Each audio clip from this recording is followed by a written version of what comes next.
Hey everyone, this is Friedel Hakarejare, and I'm here with my recap and review of Fellow Travelers season number one. I mean, it's only gonna be one season, right? So, season number one, episode number eight, which is the season one finale. And yeah, I have been watching this show every week, and I tried to cover it. I did my recap and review videos for up to like what, four episodes, and then I watched episode number five, and then said, and I'm like, you know what?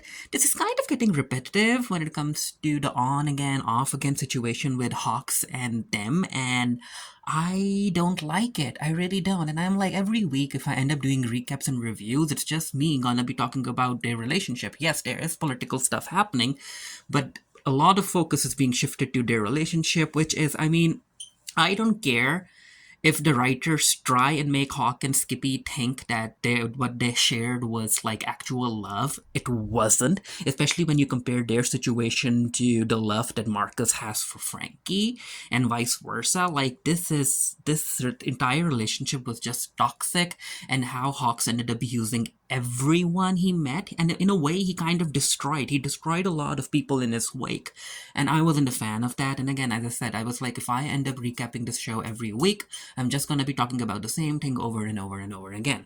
Yeah, but still, I decided to at least cover the finale to kind of bring this entire season to a close, and maybe I'll share my more thoughts more in the written review for the geeky. I'm not really sure yet. But anyway, in the previous episodes, we end up finding that there's been a lot of years that Hawk and Tim ended up losing contact.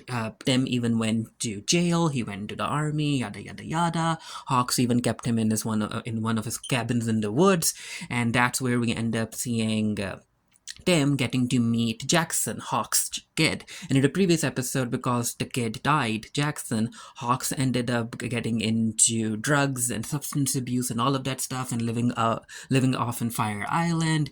Lucy ended up getting in contact with Tim, and those were some interesting scenes because I was very interested in seeing how Lucy and Tim are gonna interact with each other, and the way they interacted made sense, especially with Lucy burning that letter that Tim wrote to Hawks one time. It made sense. When it comes to queer representation, like this type of queer representation, I'm really interested in seeing how the writers make the man, the love interest, and the wife interact. I think it was handled very well over in the Outlander series, and I think it was handled well when it comes to Mary and them. But anyway, coming to the finale, Mary is like, you know what, I need to go to San Fran. And she ends up calling Hawks. Hawks picks up the phone and he's like, Mary, what the heck are you doing here? And Mary's like, yeah, I'm here. I was worried. You hadn't called in like 2 days, so I'm here. And Hawks, I need to talk with you, and I also need to see Tim. I have to. And this is basically Mary being fed up with how she's being treated throughout the decades, and she's like, and we'll get to it. We'll get to it when the episode does. As far as the political stuff is concerned, we are basically seeing the coverage that was given to Harvey Milk's assassination and how the murderer didn't necessarily see any consequences, and then there are people dying of AIDS, and a whole lot of stuff is happening. So, Hawks decides to go and talk to Tim, and like Tim finally woke up after having seizures and all of that stuff. And Tim is like, you know what, Hawks, I don't really understand what happened to me. I ended up forgetting who I was. And Hawks is like, you're Tim Laughlin, you're Skippy, you're that little kid who wanted to work for politics and all of that stuff. And this is also where he's like, Mary is in town, Lucy's in town, and Lucy would like to talk to you. Hawks decides to meet up with Marcus for, I guess, lunch or something, and Hawks back to drinking. And this is where Marcus like, so did you get yourself checked? Did you get your results back? And Hawks is like, yeah, I did. I'm negative, and yeah, Marcus like still bulletproof, huh? And then Marcus like, you know what? There's something weird I'm sensing when it comes to Frankie and Jerome. I'm not really sure what's up. And Hawks is like, well, Marcus, when it comes to people like that in a relationship, we just have to ask them. We have to be direct about what's up. So you need to ask Frankie or Jerome, like, why are you acting weird? Hawks and Lucy are moving stuff around in their house and all of that stuff, and Hawks looks at the paperweight that he has kept for very, very long, and then Lucy walks in and she's like, well, Hawks, this telegram came for you. It's by someone called Tim Lachlan, and Hawks takes it from her. He opens it up, and basically Tim ended up sending Hawks a telegram to do something about the Hungarian refugees, and yeah, Hawks is like, well, I'll do that, and he ends up basically telling Tim, who is now in the army, to meet him. And the two meet, and basically they're back together. Hawks wants Tim to be back in the office to continue working for the government, and he can help the Hungarian refugees. It will take him away from the army, and it will keep him near Hawks. And Tim is, of course, very, very excited about that. With their first child coming closer to being birthed, this is where they're like decorating the nursery, and one of the movers is this guy, and of course he catches Hawk's eyes, and yeah, Hawk is, even though Hawk says that he loves Tim and yada yada yada, he is he is not the type of guy, I think, who can like settle for one person in his life. He wants Lucy in his life, he wants Tim in his life, he also wants a whole buffet of other men in his life, and again, he is a selfish person. Tim ends up meeting Mary, and I'm like, oh, it's so nice to see her again. And I actually was expecting to see her again in the finale, in the present timeline, but she like didn't show up. But hey, Tim ended up meeting her, and she's like, you know what? My ex-girlfriend wrote to me. She's married now. She has a kid, and yada yada yada. And I sometimes think about what would have happened if we had both moved away, lived in a cabin, had cats, and all of that stuff. But hey, it is what it is. Mary ends up paying a visit to Tim, and she's like, "Thank you for meeting me." And Tim is like, "Okay, not Mary, my bad, Lucy." And Mary, Lucy, it's kind of similar. But he's like, "Okay, Lucy, so why are you here? What do you want to know?" And Lucy's like, "I just wanted to see you, the man who has been part of my married life for so long." And Tim is like, "You know what, Lucy? It isn't a competition when it comes down to it. You ended up spending more time with Hawks than I did." And Lucy's like, "But it was a competition, especially because even when you weren't there, I could still feel you there. So I just had to talk to you." And she's like, "You know what? I'm sorry what you're going through, you know?" And Tim is like, "Of course you're sorry, huh? The government doesn't really care about us," and yada yada yada. And then they kind of talk a little about politics, and Lucy's like, "Hey, my father believed in healthcare for all, and he wanted all American citizens to be looked after." And again, I'm not really sure if the episodes really told us about what happened to Lucy's brother, because he was sent to therapy. So did he undergo electroshock therapy? Is he still alive? We don't know. He kind of like fell off as the story progressed. Like we never had a mention of him ever again. But still, Lucy ended up meeting Hawk, and I guess she just wanted closure, right? She just wanted to see things for herself. And as she's leaving, this is where she ends up noticing that Hawk's been staying with Tim in the hospital overnight. His stuff is there. He has this little bed for himself next to Tim's bed. And yeah, Lucy made a decision for herself. Lucy's like, no, this isn't happening. Oh, also, before she leaves, Tim basically brings up Jackson and Jackson's dead, and he kind of asks Lucy why she's been around Hawk for so long, even though she knew the truth about him. And Lucy's like, you know what? I think, from what I remember, I think Lucy said that I wanted to leave him, but then Jackson died, and then the fact that both of us were going through the same grief, that kind of gave me comfort, that kind of reignited our relationship with each other, so I liked having him around. Hawks is at a bar talking to this guy because he wants Tim to talk to the governor and everything, and other important people. And this is the guy who can make such a meeting happen. And at first, the guy is like, you know what, Hawks, I don't think I can help you. Your friend Tim, who Hawks says that he is Lucy's friend, and he's like, I don't think I can help you, especially because when it comes to the AIDS epidemic and all of the people that are dying, well, queer people dying, it doesn't really concern us, so I'm not really sure if I can help you here. And then there's this woman who passes by. She's a very young woman, and the guy wants to hook up with her or something, I guess. And this is where Hawks put his foot down. He kind of blackmails this person, and he's like, remember that thing that you did with other men and these women? Does your wife know about it? And he's like, are you really gonna go that low? And Hawks is like, yeah, get me that meeting. McCarthy's dead, and a lot of people are gathered to see his funeral and all of that stuff, his coffin being taken out of the office. And this is where Hawk's previous secretary ends up remembering Tim, and she's like, oh, you're Tim Lachlan, right? And Tim is like, yeah, do I know you? And she ends up calling him a cocksucker. And I'm like, girl, why are you jealous? But yeah, Hawks comes in and he takes Tim away. He's like, Tim, you shouldn't be here. Let's go. Hawks takes Tim to his new apartment in the city, and he's like, yep, this is where I come to unwind, listen to music, dance around a bit, smoke. And Tim is like, that's the only thing you do? Don't you bring men here? And Hawks is like, no, I don't. I'm married, right? And Tim is like, sure, sure. Tim ends up noticing the bedroom. There's a mattress there. It's a very, like, very, very fuckboy vibes. And Tim is like, yeah, you don't bring men here, right? And Hans is like, well, occasionally I do. And this is where he makes Tim drink milk out of the bottle. And he tries to have the upper hand when it comes to Tim. But Tim snatches the bottle away from Hawks and he drinks it himself. He allows the milk to dribble down his chin and his throat. And of course, Hawks is turned on. He ends up licking all of that milk. And this is where he's like, oh, the army made a man out of you, Skippy. And Skippy like, yeah, it did. And Hawks asks Skippy to stop him. Hawks ends up telling them that, hey, this is basically your place now too. I'll leave a key for you. You can come and go as you please. We can spend a lot of time here and all of that stuff. And Tim is like, you know what, Hawks, I need you to understand that I won't make any trouble for you. I don't have any expectations. And Hawk is like, well, this is where we differ because I have expectations. And yeah, I guess Hawks wants to live his little fantasy with Tim in the city, but things don't work out like that.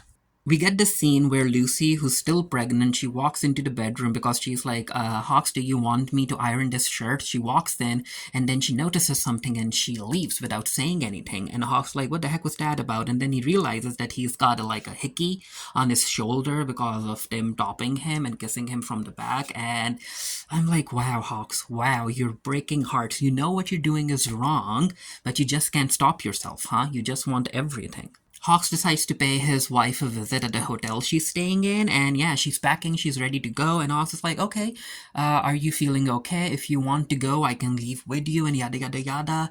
And how was the conversation with them? And Lucy is like, you know what, it doesn't matter, Hawks, just stop it, just stop it. I'm going home, and you can come over whenever you want, but realize that when you come home, I won't be there. And Hawks is like, what the heck are you talking about, Lucy? And yeah, Lucy has decided to leave him, and she also tells Hawks that, hey, I'm not moving to you to Italy because you wanted to move to Italy because of work, but I'm not doing that. My life is here. My kids are in Washington D.C. I want to stay here. And Hawks is like, okay, yeah, that's fine. Then I won't. Then I'll say no to Italy. And Lucy's like, get it into your thick head, Hawks.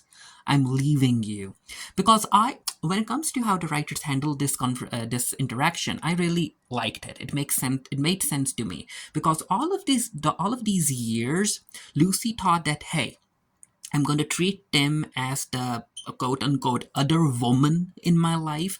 And that's something that a lot of women in our lives go through. So I can ignore it. And now that Tim is dying, I can breathe a sigh of relief that he's dead. And whatever hold he has on Hawks, it will end. But no, she realized as time went on, she realized that no, my husband is actually a gay man. Even if Tim dies, my husband is still gonna continue cheating behind my back. He's still gonna hook up with strangers. He's never gonna desire me in a sexual manner.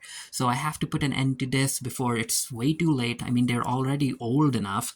And yeah, I like the fact that Lucy was like, no, Hawks, enough is enough. And again, it would have been different if Hawks was actually bisexual and he found Lucy sexually attractive too, to himself.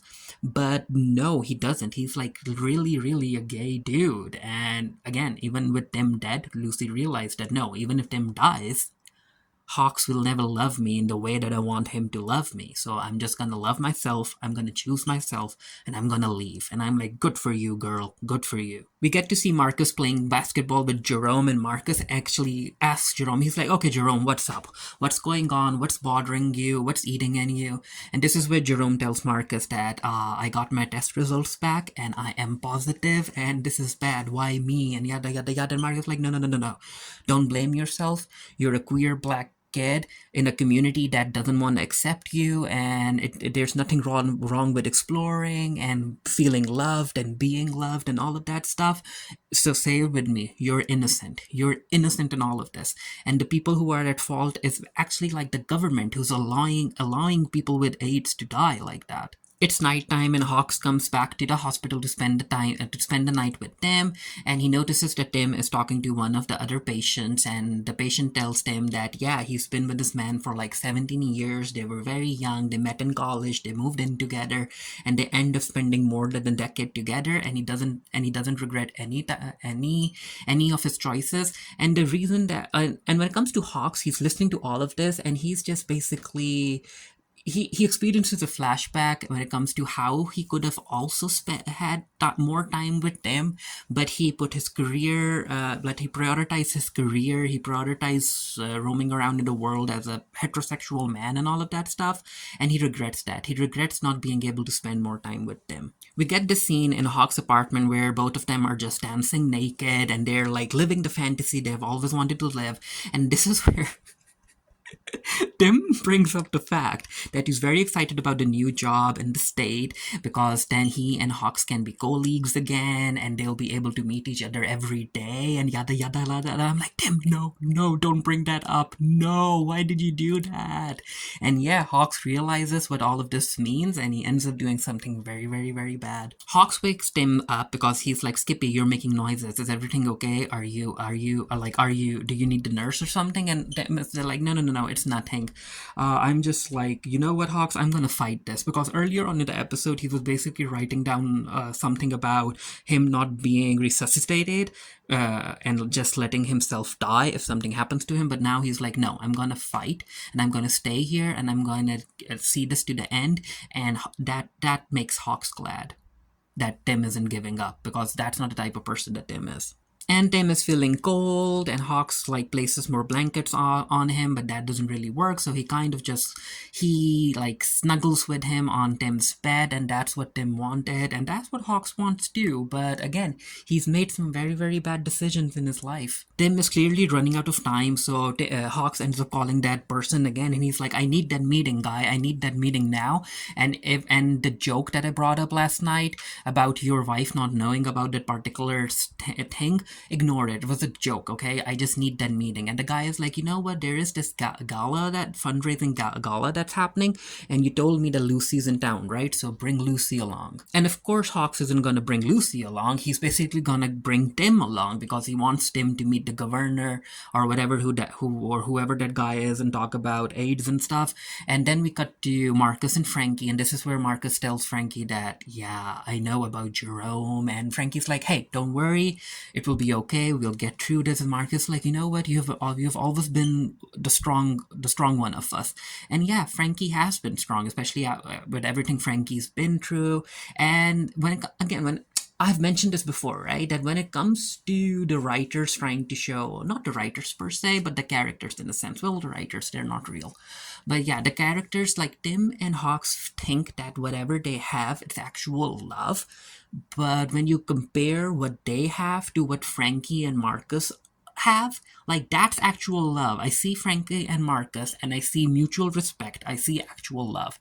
I don't see that when it comes to Tim and Skippy. I don't see that. It's like they try to tell themselves that it's like an all-consuming love, and I'm like, no, boo, no, it's not love. It's toxic. During her pregnancy, she ended up like experiencing some complications at home. So she's at home resting, and Hawks barges in from work, and he's like, "Okay, Lucy, what happened? You didn't. Are you okay? Are you doing okay? You didn't tell me." And yada yada yada. And Lucy's like, "Well, I tried calling you at your work, and I've been trying calling you for 2 days now, but it's as if you're never in the office." And Hawks like, "Oh yeah, about that. But hey, I'm here. So if there's anything I can help you with," and Lucy's like, "Don't worry about it. Okay, I'm the mother. I'm supposed to be the one who has to worry about the child, and yeah, you go do your work." Because again, Lucy, she she knows she's being cheated on, but she can't really say anything. But it's just bad. Like whoever gets close to Hawks, they get hurt. With what Tim said about them being colleagues and how Hawks feels that his domestic life is being impacted because he's spending a whole lot of time with them, this is where Hawks makes a decision. And I'm like, yep. Yep, even though he wants Tim to be in his life, again, he's gonna prioritize his work, he's gonna prioritize being a straight dude in society. Hawks ends up apologizing to Skippy while he's asleep, and he leaves his paperweight with him. And then he barges into the office of the team that like investigates queer people working in the state, and he ends up giving him Tim Laughlin's name. And I'm like, wow, Hawks, wow. So you're basically destroying Tim's life, huh? The guy you seemingly love. Tim ends up talking to Mary about it because he ended up getting a letter about being under investigation and being asked to come in for questioning and all of that stuff. And Tim is like, "What the heck do I do?" And Mary is like, "Well, Tim, I have to break it to you. It was actually Hawks who gave the office your name." And Tim is like, "No, Hawks would never do that." But Mary's like, "But he did. He did that. So yeah, your career is ruined in the sense that you can never work for the federal government again. So you have to choose something else, huh?" Hawks ends up introducing Tim to the government guy, and the government guy doesn't shake Tim's hand because again he's got AIDS, and all of that stuff. Back then, people were like, "Nah, I ain't touching no one." And this is where they're like, "Okay, so we need to talk to the important guy," and he's like, "No, that politician is busy." And Tim recognizes him, and he's like, "You know what? I can wait. I can wait." So Tim walks off. And this is where Hawks like basically comes out to the guy, and he's like, "You know what, Tim? He's not Lucy's friend. He's my special friend, and he's got AIDS. And I spend nights in the hospital cuddling with him." And he basically tells the governor that, "Hey, I'm not afraid of you anymore, and I need you to understand how important it is that Tim gets the conversation." And we get this scene outside the gala where basically Tim tells Hawk that, "Hey, whatever you did, I appreciate you, but I'm gonna take it from here." And Hawk's like, "What the heck are you talking about?" So it turns out that this was all part of Tim's plan. He has invited Marcus over, he has invited Frankie and other people over, and they're basically gonna do a strike thing inside the gala. And Hawk's like, "Oh, I feel used." And Tim is like, "Yeah, yeah, we used you." This is also the scene where Hawks tries to apologize to Tim because of everything he's put through, and Tim is like, "No, no, don't apologize." And in a sense, Tim has at this point, Tim accepts Hawk for who he is, and he's like, "You know what? All this time growing up, when dealing with my sexuality and all of that stuff, I thought that like God loving me wasn't enough, but I came to realize that as long as I ended up loving God, that was enough for me." And I'm like, you know what? That's a very, very nice line. Like you can continue loving God, right? It's your prerogative, even if you feel that God doesn't really love you back. Which I'm like, if you as a human can find in yourself to love God, like God should be should be more than capable of loving you back, right? Regardless of the circumstances.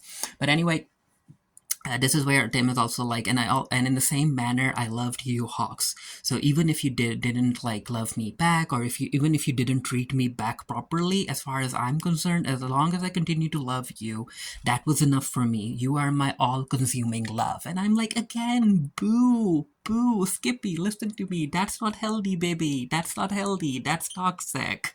And he's basically like forgiving Hawks in a way for everything that he's put Tim through. And I'm like, wow.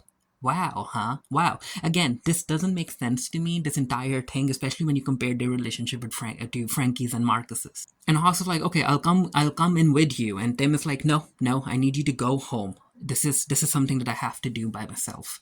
Marcus, who's now wearing Hawk's badge, he goes in, he walks through the kitchens, and he brings everyone in, and yeah, they're ready to strike and protest in the gala. And this is a very, very, very powerful scene, especially because, like, it's based on real life. You know what the community had to go through back then when dealing with the AIDS epidemic and their loved one, like, dying. Like, every day there were so many deaths, and they had to fight for the government to take them seriously. And again, I can't even begin to imagine. While that's happening, Hawks goes back home, and yeah, he calls for Lucy, but she isn't here. She's moved out. She has taken all of her stuff, and I think this is the consequence, right? In the end, when it comes down to it, Hawks is gonna be the guy who's gonna stay all alone because those are the consequences he has to face, especially when it comes to how he put the people that he supposedly love, what he put them through. We also get a flashback scene where Tim ends up hearing about Lucy giving birth, so he rushes to the hospital because he wants to see Hawk's child. And yeah, that child that was born, it was Jackson, and so yeah, Tim knew about Jackson being born. He knew that Hawks had a kid, and he saw, I guess in a way, he saw Jackson before anyone else did, right? But yeah, and in a way, I think like Tim in his fantasy world, he considers Lucy's and Hawk's child his own because he would have loved to raise a family with Hawks. But yeah, basically, again, it was so. This entire show, even though it's well written and it's emotionally heavy, I still think that it could have preferred, like, it could have benefited from being just like 6 episodes long instead of 8. But hey, anyway, so three things happened. We got the protest scene, we got the scene where Hawk walks into an empty house, and then we got the flashback scene with Tim looking at Jackson, a little baby infant Jackson, and just crying because that's like Lucy got the life that Tim wanted. And the episode basically ends with AIDS Quilt Memorial Day, the first day, and Hawks ends up finding Tim's quilt, Tim Laughlin's, and like I have this scene kind of made me like a bit teary-eyed. Yeah. So Hawk's the daughter walks in and she's like, oh, you found him. And from what I've been told about Tim, the design of the quilt really suits him. And Hawk's like, yeah, it does. And she's like, I know that he was your very special friend. And this is where Hawks basically comes out to his daughter and he tells her that he wasn't just your dad's friend, dear. He was the man that I loved. And the episode again ends and I'm like, yeah, again, you claim to love him, but dude, you put him through a lot. But yeah, also, again, I would have preferred the season to be 6 episodes long. I would have also preferred the season to focus more on Marcus's and Frankie's relationship. But hey, it's neither here or there. But yeah, anyway, let me know what you thought of the particular episode. And I might share my thoughts about the finale in the written review that I do for the Geekieri, or maybe I'll talk about the entire season. I'm not really sure. But hey, again, a well written show, a well acted show, but there were certain things I would have edited if I was in charge or something. But yeah, let me know what you thought down in the comment section below. And until next time, stay happy, stay safe, stay blessed. See you guys later.